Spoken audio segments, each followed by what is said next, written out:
mengenai understanding first ignorance. Wah, ini banyak sekali sih dari couple kita, dan juga ini banyak sekali joke-nya di TikTok lah, di mana-mana lah. Itu kata-kata nih yang sinis-sinis, halus tapi menusuk semua tuh. Yang kata-kata gagal paham. Siapa pernah tuh, susah, kagak connect ngomong sama dia. Udah baperan, ngomong dikit aja baper. Ada lagi satu lagi pasangannya Cooper, baper Cooper gitu loh. Ini yang selalu yang terjadi gitu loh. Ini gagal kalau biasa understanding and first ignorance ini, maksudnya we really need to really understand this gitu loh. Kenapa? Karena ignorance itu bisa membuat kadang-kadang di dalam saya dapatin ya, bahwa sebagai couple itu kadang-kadang kita kecewa bukan karena apa-apa sih, bukan karena apa-apa. Kita kecewa dengan kita gagal untuk come to the point untuk understand each other karena kita udah kecewa duluan gitu loh. Udah bitter juga. Kita udah merasa takut untuk mencoba gitu. Terus kadang-kadang kita punya pemikiran begini, udah dibilangin berkali-kali, gini aja lagi, kembali lagi itu. Apalagi takut, apalagi kalau melihat pasangan lain ya bisa holding hands, wah kita udah baper tuh. Tuh kan, padahal kita nggak ngomong apa, kadang-kadang kita udah feel bad gitu loh, udah bete ke pasangan kita, cuma lihat pasangan lain kayaknya mesra gitu loh. Nah, karena kita kecewa dengan our relationship.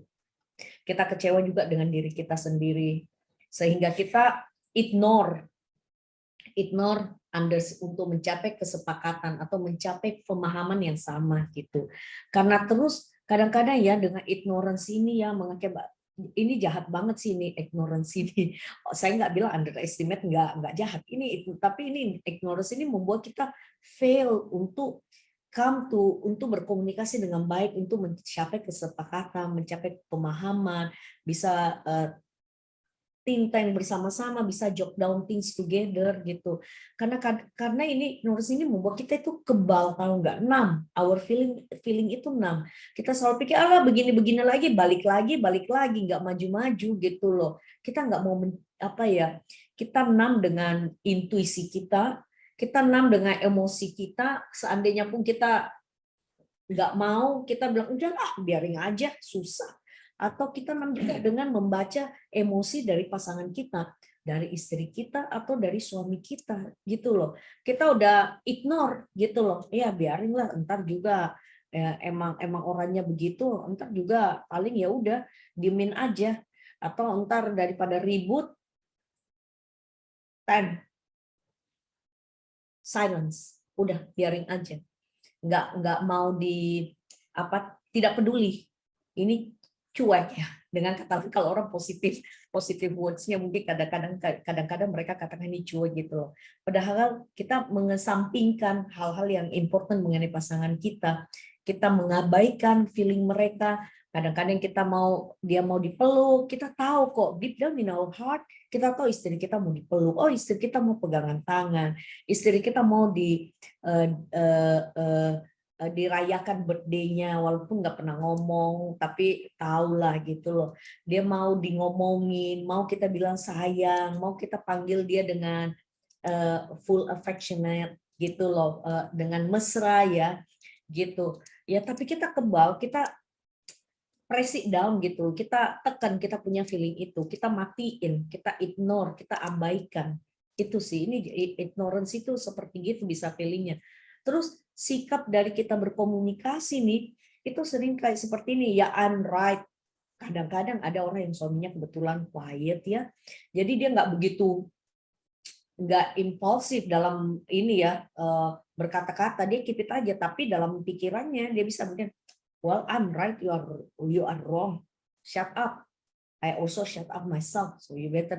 Nah, this kind of attitude, this kind of habit kadang-kadang terjadi di dalam pernikahan kita, bukan cuma 1-2 kali, tapi berkali-kali sehingga kita nggak mau mencoba.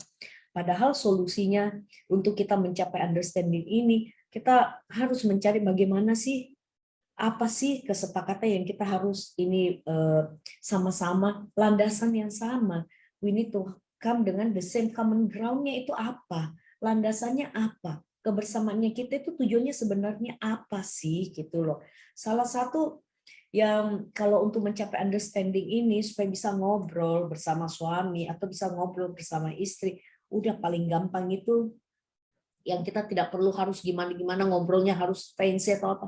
Udah deh satu hal, udah duduk bareng-bareng, doa dulu deh, doa bareng, nggak usah kalau sungkan, aduh, risih mau doa bareng, udah duduk aja bareng-bareng, sama-sama berdoa.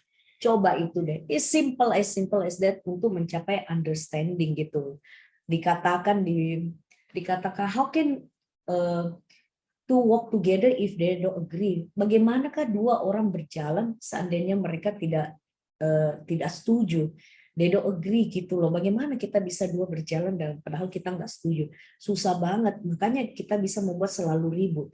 Karena ribut akhirnya kita ignore gitu. Karena kita tidak mau ribut gitu.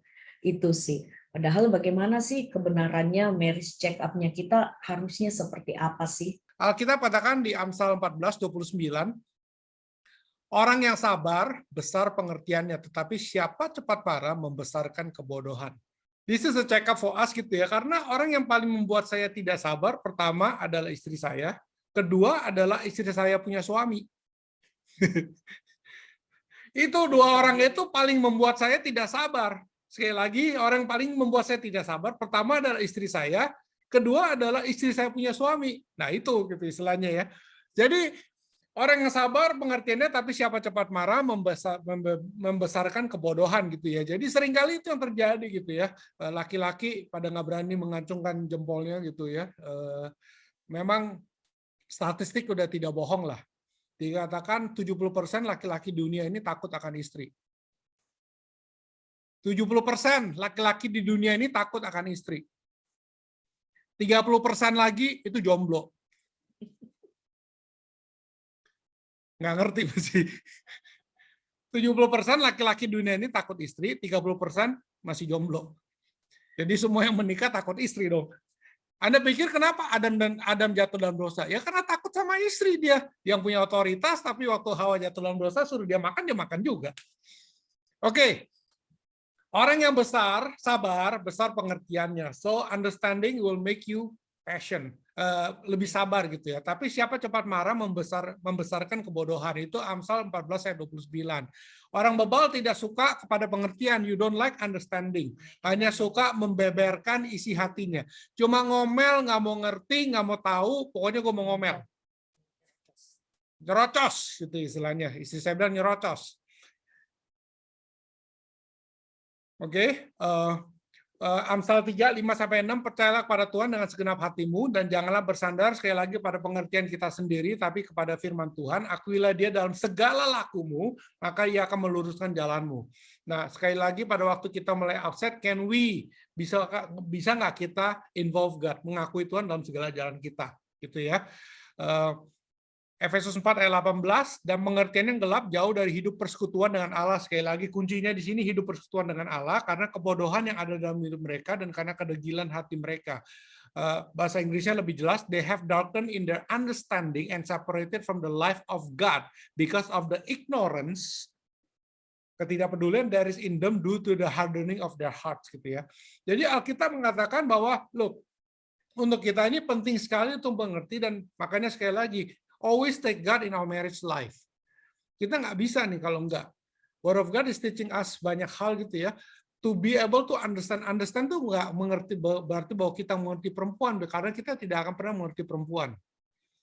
Laki-laki, saya 25 tahun sampai sekarang masih nggak bisa ngerti istri saya. Kalau saya tanya, kamu lagi marah? Nah itu iyanya dia bisa iya, apa enggaknya dia bisa enggak benar-benar enggak marah, enggaknya juga bisa lagi enggak dia lagi marah, kurang lebih gitulah ya. But it's not that understanding yang Tuhan mau, tapi understanding pengertian bahwa kita mulai melakukan prinsip firman Tuhan dalam kehidupan kita. Oke, karena itu Alkitab mengatakan bahwa jangan ignore juga, jangan kita ignore satu sama lain, maka itu sekali lagi bawa Tuhan. Ignorance is when we don't take the word of God, waktu kita tidak membawa firman Tuhan dalam pernikahan kita, itu ignorance. Ignorance itu waktu kita tidak membawa Tuhan ataupun firman Tuhan dalam kehidupan kita, that's ignorant. Apapun yang Anda lakukan nantinya akan sangat berbeda pada waktu kita membawa Tuhan dalam kehidupan Anda dan saya. Oke? Ketiga, resolve issue, first pride dan ego. Lucu banget ini firman Tuhan ini. Emang sih ya, is really God is Allah yang hidup gitu loh, dan ini adalah benar-benar buku hidup. Semuanya apa sih yang kita cari mengenai karakter daripada life of the man yang tidak ada di firman Tuhan. Sudah dikatakan gitu loh bahasa Indonesia. Hindarilah, dikatakan di 2 Timotius 2 ayat 23, hindarilah soal-soal yang dicari-cari. Look at us gitu loh. Gua banyak ribut dengan hal-hal yang kadang-kadang nggak penting gitu. Dicari dah yang bodoh dan tidak layak. Engkau tahu bahwa soal-soal itu menimbulkan pertengkaran. Jadi belum apa-apa, ini berarti hal-hal yang nggak penting, hal-hal yang nggak prinsipal gitu. Ini yang kita ributin ternyata. Bukan cuma sesama pasangan kita loh dalam pernikahan. Kita lihat dengan anak-anak kita gitu loh. Kita acting like anak-anak yang apa juga diributin. Kalau anak-anak yang ribut ya kita ngerti lah. Tapi kita aja ribut seperti mereka gitu loh yang nggak penting.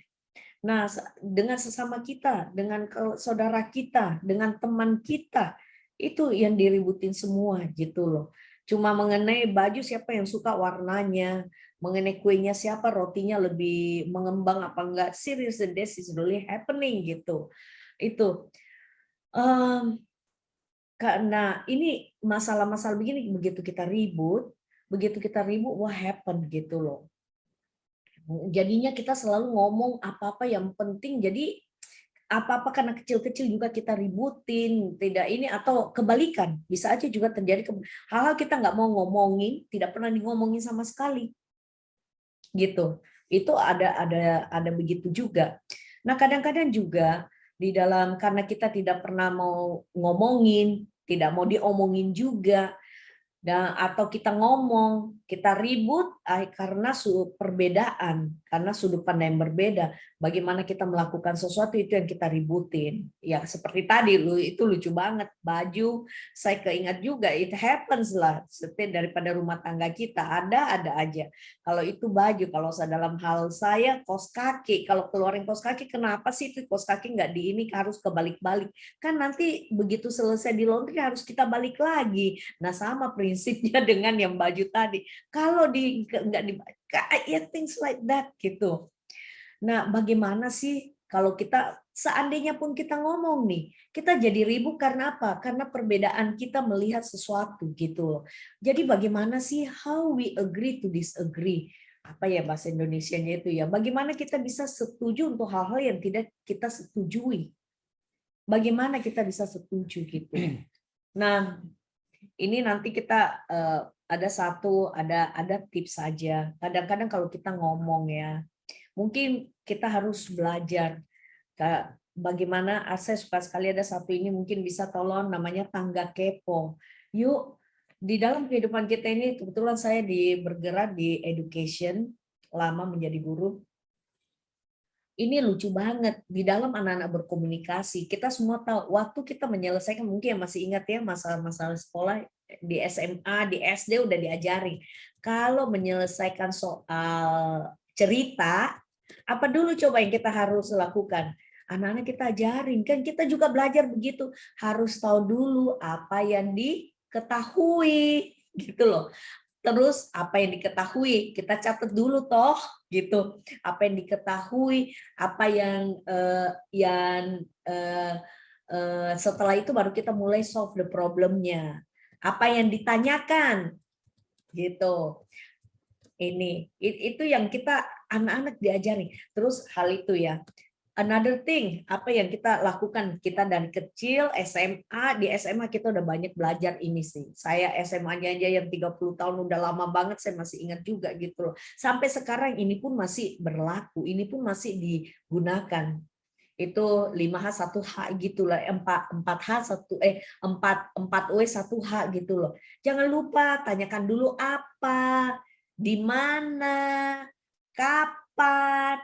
Ya saya bilang ini kalau kita dalam berkomunikasi, dalam mau menyelesaikan satu masalah, dalam kita ngobrol, kita harus pakai tangga kepo. Kita harus curious about apa yang suami atau istri kita mau sampaikan, atau apa yang menjadi concern mereka. Jangan sampai kita ignore apa yang menjadi emosi mereka, apa yang mereka mau sampaikan isi hatinya. Guess what? Ini is a habit. Ini adalah kebiasaan yang kita harus bangun. Kebiasaan, saya bilang tangga kepo.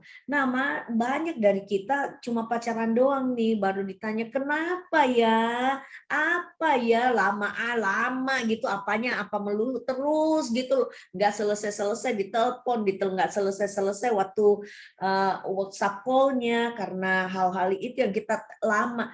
Nah, kenapa waktu kita married, waktu kita dengan pasangan kita nih, bisa selalu ribut sih? Karena kita ignore apa ya itu mungkin tadi ya. Kita mengesampingkan apa yang mau disampaikan. Apa padahal di dalam keseharian kita, anak kita aja belajar, kita aja juga belajar. Hey, we need to be kepo enough untuk be curious dalam conversation. Gitu, tanyakan dia gitu. Jangan sampai kita akhirnya kecewa, jangan sampai segitu gitu. Jadi ini ada tips dari bahwa hey, supaya kita nggak ribut, supaya kita bisa agree. Kadang-kadang nih kenapa kita udah ribut duluan? Karena kita suka jam nih. Daripada kita menanyakan hal yang basic, kita udah jam di conclusion.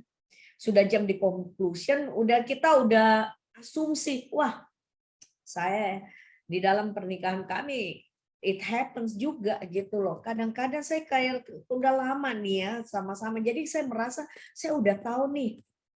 Ini coaching sebelum mau ngomong, aduh, gue udah tahu dia pasti pikirnya ini nih, dia pasti begini nih, dia pasti maunya begini nih. Gue udah bisa jump to the conclusion. Sudah jump to the conclusion, saya bisa berasumsi lagi, saya bisa menganalisa lagi hasil daripada konklusi saya gitu. Nah inilah. Instead of hey, tanyakan dulu apa sih maksudnya gitu loh.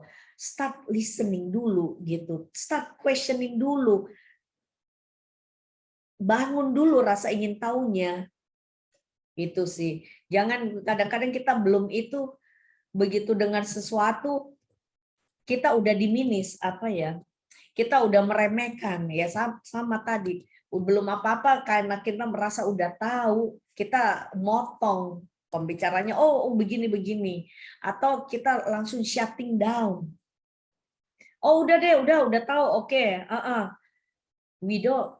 Kita nggak bangun kebiasaan ini untuk curious ya, untuk mau lebih tahu, lebih lagi gitu. Itu sih. Ada quote nih mengatakan practice. Orang bilang practice makes perfect. Dalam marriage nggak ada yang bisa jadi perfect.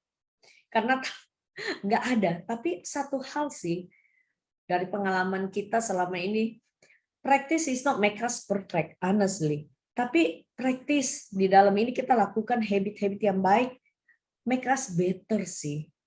Dan kita tahu to love better itu untuk mengasihi dengan sehat, to love better itu skill, keahlian yang kita harus improve setiap all over our lives selama bersama-sama. Okay, the principle is how to resolve isu yang ada dalam kehidupan kita dan kita melawan pride and ego gitu ya. Alkitab mengatakan di 2 Timotius 2 ayat 23, hindarilah soal-soal yang dicari-cari yang bodoh dan tidak layak. Engkau tahu bahwa soal-soal itu menimbulkan pertengkaran. Ya, tadi istri saya sudah membacakan hal itu, but the point adalah di mana kita bisa melihat bahwa seringkali kita attacking sesuatu yang harusnya tidak kita attack gitu, sesuatu yang bodoh. Di Kolose di James 1:19-20 dikatakan, hai saudara-saudara yang kukasihi, ingatlah Setiap orang hendaklah cepat untuk mendengar, lambat untuk berkata-kata, juga lambat untuk marah. Cepat untuk mendengar, lambat untuk berkata-kata, dan lambat untuk marah. Biasanya kalau kita argumen, kita maunya ngomong, kita nggak mau dengar. Most of the time like that gitu ya. Kita katakan dari manakah datangnya sengketa dan pertengkaran di antara kamu, bukannya datang dari hawa nafsu kita yang saling berjuang dalam tubuhmu. Kamu mengingini sesuatu, tapi kamu nggak dapat. Kalau kamu membunuh, kamu iri hati, tapi kamu tidak mencapai tujuanmu, lalu kamu bertengkar dan kamu berkelahi, kamu tidak memperoleh apa-apa karena kamu tidak berdoa. Makanya ada firman Tuhan mengajarkan itu untuk selalu kembali kepada firman Tuhan. Always go back to selalu kembali pada Tuhan. The point dalam percakapan kita malam hari adalah take God with us dalam pernikahan ini. Nah, resolve issue itu adalah di mana kita belajar untuk attacking the problem, not attacking the person. Kita belajar untuk tidak menyerang orangnya, tapi serang problemnya. Problemnya itu apa sih? Tadi misalnya, tadi ya saya kasih contoh tadi cerita mengenai baju gitu ya. Kita satu baju tidak dibalik dulu, atau tadi saya cerita kaos kaki tidak dibalik ataupun saya balik itu. Masalahnya apa? Masalah cuma adalah masalah kebiasaan yang berbeda gitu ya. Pada waktu ditaruh kaos kaki seperti itu tanpa dibalik, itu kebiasaan saya. Nah, istri saya biasa dibalik dulu baru dicuci, kurang lebih gitu. Itu adalah cuma masalah kebiasaan. Masalahnya adalah masalah kebiasaan. Oke, bukan masalah karena tidak ada peraturannya kalau cuci kaos kaki harus dibalik, itu nggak pernah tertulis gitu ya. There is no rules and regulation of that. Cuma karena masalah kebiasaan. Tapi kadang-kadang kita tidak menyerang masalahnya, kita tidak membicarakan. Istri saya mungkin bisa ngomong sama saya, dan kali dibalik aja supaya nggak repot, nanti tinggal dilipat, kurang lebih seperti itu. Tapi kita attack, kadang-kadang attack orangnya. Dia ngomong sama saya misalnya begini, kamu gimana sih? Jorok banget. Nah, dia udah tidak attack masalahnya, dia attack saya. Karena saya dibilang jorok sama dia. Terus kita tersinggung, kita attack balik. Kita nggak attack masalahnya, kita attack orangnya. Kita bilang, kamu yang bikin repot, kenapa begini? Nah, akhirnya kita ribut. Seringkali itu yang terjadi. We don't attack the problem, but we attack the person. Oke, jadi waktu kita mau resolve isu, kalau misal kita attack the person, biasanya pride and ego itu yang keluar. Oke, jadi, saya akan tutup dengan satu ini. Oke, right or wrong, it's easy.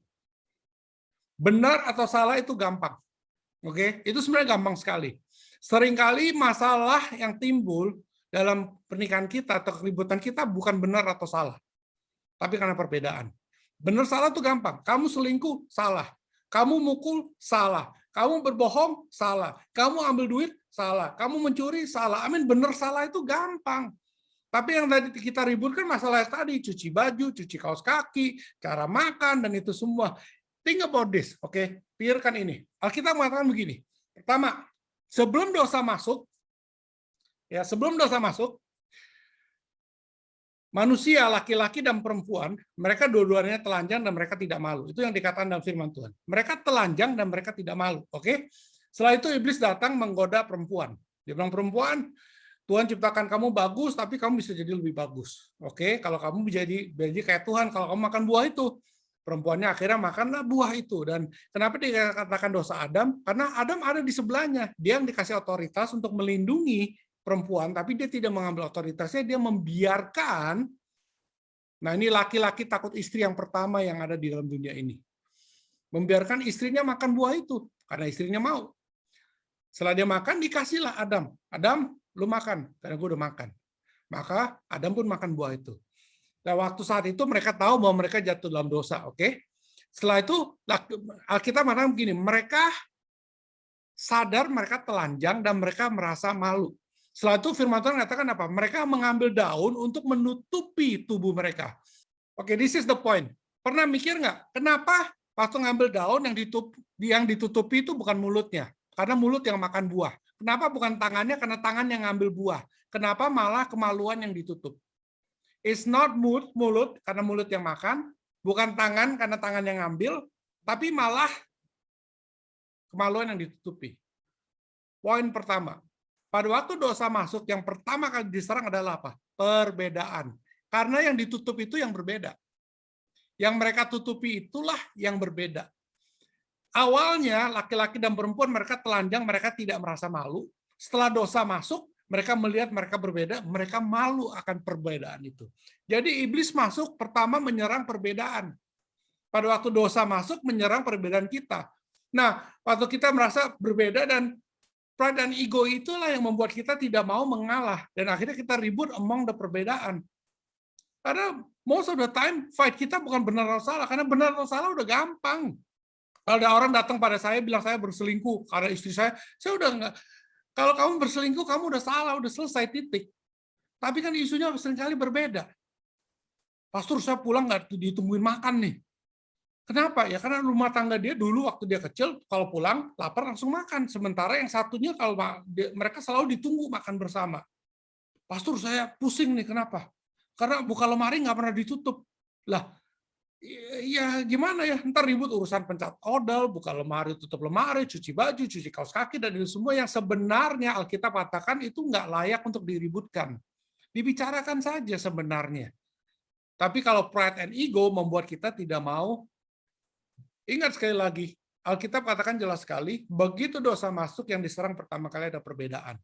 Coba kalau kita check up gitu ya, marriage check up again in your life gitu ya, marriage check up in your life, sekali lagi, a lot of time argument kita, quarrel kita karena perbedaan. Kalau Anda mau jujur. Saya sama istri saya most of the time itu karena perbedaan. Karena kalau salah saya nggak akan argue, saya udah tahu saya salah. Tapi most of the time waktu kita argue itu oleh karena perbedaan. So teman-teman, 3 hal ini yang bisa menjadi satu check up dalam kehidupan kita. Pertama adalah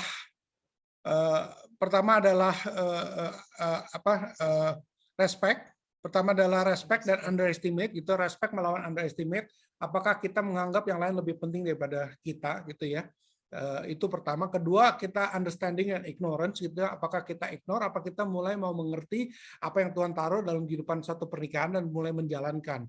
Ketiga adalah resolve issue, kita mau menyelesaikan masalah, atau kita membiarkan pride and ego kita yang berkuasa sehingga kita akan dealing dan akan ribut terus dengan perbedaan. Firman Tuhan sudah mengajarkan begitu banyak mengenai hal ini. Maka itu I think is easier, lebih mudah daripada kita untuk menjalani pernikahan itu bersama dengan Tuhan.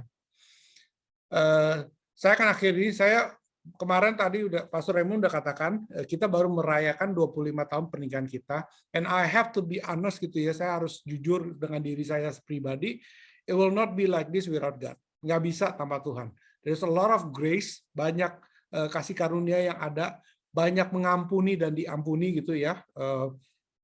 Banyak sekali hal itu, banyak berkomunikasi mengenai perbedaan, banyak dealing dengan our pride and ego semua daripada kita, but at the end of the day, kalau kita 25 tahun ini kalau nggak bersama dengan Tuhan, I don't think we can make it.